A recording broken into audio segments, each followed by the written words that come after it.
Genesis 16, the birth of Ishmael. Now Sarah, Abram's wife, had not been able to bear children for him, but she had an Egyptian servant named Hagar. So Sarah said to Abram, "The Lord has prevented me from having children. Go and sleep with my servant. Prefers I can have children through her." Abram agreed with Sarah's proposal. So Sarah, Abram's wife, took Hagar, the Egyptian servant, and gave it to Abram as a wife. This happened 10 years after Abram had settled in the land of Canaan. So Abram had sexual relationships with Hagar, and she became pregnant. But when Hagar knew she was pregnant, she began to treat her mistress Sarah with contempt. And when Sarah said to Abram, "This is all your fault. I put my servant into your arms, but now that she's pregnant, she treats me with contempt. The Lord will show who's wrong, you or me." Abram replied, "Look, she is your servant, so deal with her as you see fit."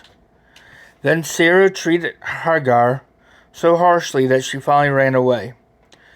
The angel of the Lord found Hagar beside a spring of water in the wilderness, along the road to Shur.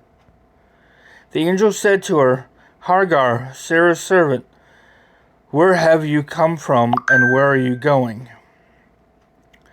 "I'm running away from my mistress, Sarah," she replied. The angel of the Lord said to her, "Return to your mistress and submit to her authority." Then he added, "I'll give you more descendants than you can count." And the angel also said, "You are now pregnant and you will give birth to a son. You are to name him Isma, which means God hears. For the Lord has heard your cry of distress. The son of yours will be a wild man, as untamed as a wild donkey. He will raise his fist against everyone, and everyone will be against him. Yes, he will live in open hostility against all his relatives." Therefore Hagar used another name to refer to the Lord who had spoken to her. She said, "You are the God who sees me."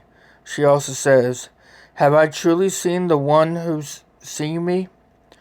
So that well was named Beer-Hashra, which means, "Well of the living one who sees me." It can still be found between Kasha and Bered.